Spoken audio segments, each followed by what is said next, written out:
بسم اللہ الرحمن الرحیم الحمد للہ رب العالمین والعاقبۃ للمتقین والصلاة والسلام علی سید الانبیاء والمرسلین وعلی آلہ واصحابہ اجمعین۔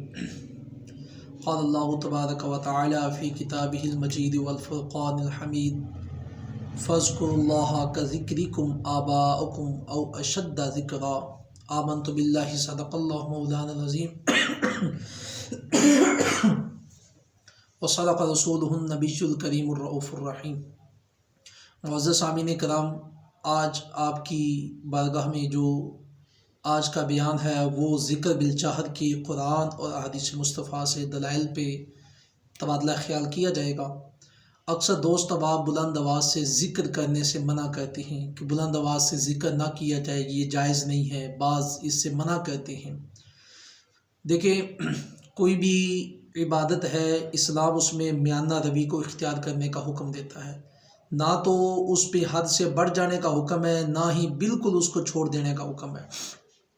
اسی طرح جیسے نماز ہے، روزہ ہے، زکوٰۃ ہے، حج ہے، اسلام اس میں میانہ روی کا حکم دیتا ہے۔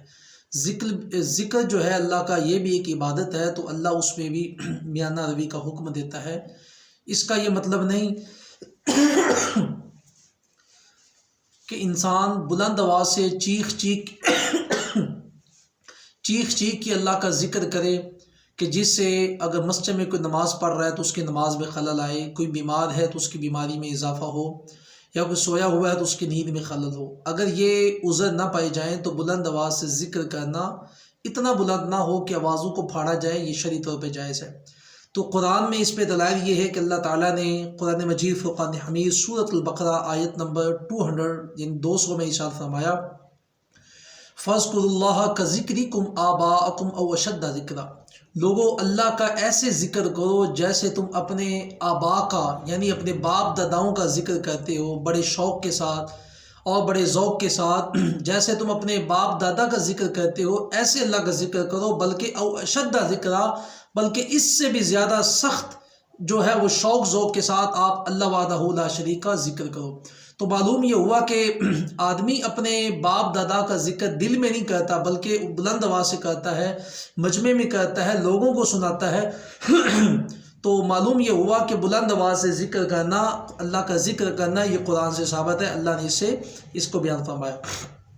اس کے بعد اسی سورۃ بقرہ اس کی آیت نمبر 114 یعنی 114 میں اللہ نے ارشاد فرمایا، وَمَنْ أَظْلَمُ مِمَّنْ مَنَعَ مَسَاجِدَ اللَّهِ أَنْ يُذْكَرَ فِيهَا اسْمُهُ وَسَعَىٰ فِي خَرَابِهَا۔ اللہ فرماتا ہے وہ شخص کتنا بڑا ظالم ہے جو لوگوں کو اللہ کے گھر میں ذکر کرنے سے منع کرتا ہے۔ معلوم یہ ہوا کہ مسجد کے اندر کوئی بھی شخص اگر آہستہ آواز سے ذکر کرے تو اسے کوئی منع نہیں کرتا۔ منع وہ تب کیا جاتا ہے جب وہ بلند آواز سے ذکر کرتا ہے، اس لیے کہ جب آہستہ آواز سے وہ ذکر کرے گا تو وہ کسی کو سنائی نہیں دے گا، کوئی اس کو منع نہیں کرے گا، کوئی روکے گا نہیں۔ معلوم یہ ہوا کہ جو بلند آواز سے ذکر کرتا ہے، ذکر وہ ہے جو بلند آواز سے کیا جاتا ہے، اور مسجد میں بلند آواز سے لوگوں کو ذکر سے منع کرنا، یہ اللہ نے فرمایا کہ وہ بندہ ظالم ہے اور وہ مسجد کو ویران کرنے کی کوشش کرتا ہے۔ تو لہٰذا ایسے لوگوں سے بچنا چاہیے۔ تو مسجد میں ذکر کرنے سے منع کرنا یہ اسلام میں جائز نہیں ہے۔ اسی طرح اللہ نے قرآن مجید فرقان حمید سورۃ الانفال اس کی آیت نمبر 2 میں 2 نمبر آیت میں ارشاد فرمایا، انما المؤمنون الذین اذا ذکر اللہ وجلت قلوبہم، کہ اللہ کے مومن وہ ہیں کہ جب ان کے سامنے اللہ کا ذکر کیا جاتا ہے تو ان کے دل اللہ کی عظمت و جلال کی وجہ سے لرز جاتے ہیں۔ تو اگر کوئی آہستہ آواز سے ذکر کرے گا تو مومنوں کے دل کیسے لرزیں گے؟ مومن تو اس آہستہ ذکر کو سن ہی نہیں سکیں گے۔ معلوم یہ ہوا کہ جب بلند آواز سے ذکر کیا جاتا ہے تو مومنین سنتے ہیں، سن کے ان کے دل کانپتے ہیں۔ تو اس آیت مبارکہ سے بھی عبارت النص سے یہاں اس آیت سے یہ معلوم ہو گیا کہ اللہ کا ذکر کرنا وہ بھی بلند آواز سے، یہ قرآن سے ثابت ہے۔ اسی طرح احادیث کی طرف چلیں تو صحیح ابن حبان میں حدیث موجود ہے، حدیث کا نمبر 817 ہے۔ حضرت ابو سعید خدری رضی اللہ تعالیٰ عنہ اس حدیث کے راوی ہیں۔ آپ فرماتے ہیں کہ نبی علیہ الصلوۃ والسلام نے فرمایا، اللہ کا ایسے ذکر کرو حتیٰ یقولوا انہ مجنون، کہ حتیٰ کہ لوگ کہنا شروع کر دیں یہ تو مجنون ہے۔ جی، تو معلوم یہ ہوا کہ اتنا آواز سے ذکر کرنا کہ لوگ کہیں یار یہ تو مجنون ہو گیا ہے، معلوم یہ ہوا کہ بلند آواز سے ذکر کرنا جائز ہے، لیکن فی زماننا بلند آواز کے ساتھ ذکر کرنے سے علماء نے روکا ہے کہ اس آواز میں ہو کہ کسی کو تکلیف نہ ہو، کسی کو پریشانی نہ ہو۔ اور اسی طرح معجم الکبیر کی یہ روایت ہے، نبی علیہ الصلوۃ والسلام نے فرمایا کہ اللہ کا ایسے ذکر کرو حتیٰ کہ منافقین وہ تمہیں دیکھ کے کہیں انکم تراؤن، کہ تم تو ریاکاری کر رہے ہو۔ معلوم یہ ہوا وہ ذکر جو آہستہ آواز سے کیا جاتا ہے اس میں ریاکاری نہیں ہوتی، نہ کوئی سمجھتا ہے، اور جب بندہ بلند آواز سے ذکر کرتا ہے تو منافق کہتا ہے کہ تو ریاکاری کر رہا ہے، حالانکہ اللہ کے ذکر میں کوئی ریاکاری نہیں ہے۔ تو عزیزان محتشم، اس سے معلوم یہ ہوا کہ بلند آواز کے ساتھ ذکر کرنا موجود ہے، اسی طرح جائز ہے اور کتب حدیث میں موجود ہے۔ امام حاکم مستدرک للحاکم کے اندر یہ وہ حدیث کی کتاب ہے جو انہوں نے بخاری اور مسلم کی شرائط کو سامنے رکھا اور ان شرائط کے مطابق المستدرک کے اندر حدیث کو جمع کیا۔ امام حاکم اپنی المستدرک میں یہ روایت ذکر کرتے ہیں کہ نبی علیہ الصلوۃ والسلام کے زمانہ میں ایک شخص تھا کہ جو بلند آواز کے ساتھ اللہ کا ذکر کرتا تھا، تو نبی علیہ الصلوۃ والسلام نے فرمایا کہ اس کو چھوڑ دو، یہ مست ہے، یعنی اللہ کے ذکر میں مست ہے۔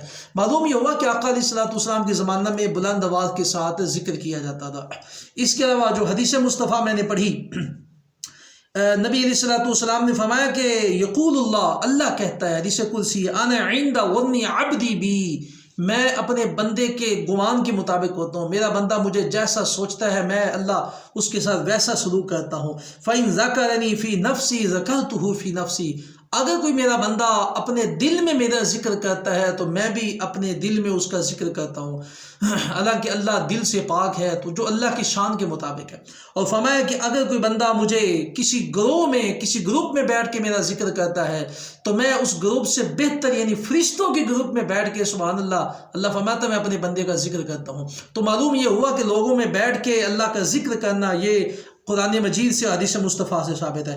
اس حدیث کے تحت یہ جو حدیث ہے جس کو امام بخاری نے، امام مسلم نے، امام ترمذی نے، امام نسائی نے، امام ابن ماجہ نے، امام بہقی نے شعب الایمان کے اندر، ان سارے محدثین نے اس حدیث کو نقل کیا۔ اس حدیث کے تحت علامہ جزری اپنی کتاب میں لکھتے ہیں، الحسن الحسین کے اندر لکھتے ہیں، فی دلیل علی جواز الجہر بالذکر، اس حدیث سے معلوم یہ ہوا کہ ذکر بالجہر کرنا یہ جائز ہے۔ اور مزید اسی حدیث کے تحت امام سیوطی فرماتے ہیں کہ اس حدیث سے یہ ثابت ہوا کہ لوگوں میں بیٹھ کے بلند آواز سے ذکر کرنا یہ جائز ہے۔ اور اسی طرح امام سیوطی کے علاوہ امام نووی علیہ رحمہ اسی حدیث کے تحت یہ فرماتے ہیں کہ یہ حدیث یہ تعویل کرتی ہے کہ کسی بھی گروپ میں کی شکل میں بیٹھ کے اللہ کا ذکر کرنا یہ جائز ہے۔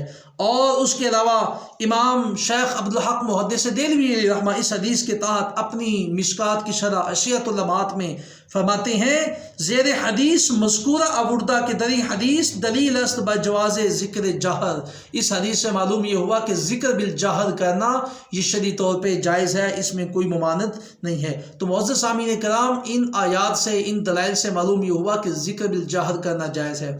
اور انشاءاللہ ہمارے اگلے بیان میں اس موضوع پہ گفتگو ہوگی کہ کیا نماز کے بعد ذکر بالجہر کرنا یہ جائز ہے، اور جن لوگوں نے ذکر بالجہر کرنے سے منع کیا ہے ان کی دلائل کا آپریشن کیا جائے گا اور ان کا جواب دیا جائے گا کہ وہ کس طرح اسلام کو بگاڑنے کی کوشش کر رہے ہیں اور لوگوں کو ذکر بالجہر سے منع کر رہے ہیں۔ اللہ تعالیٰ سے دعا ہے کہ اللہ تعالیٰ ہمیں قرآن اور حدیث مصطفیٰ کی سمجھ عطا فرمائے۔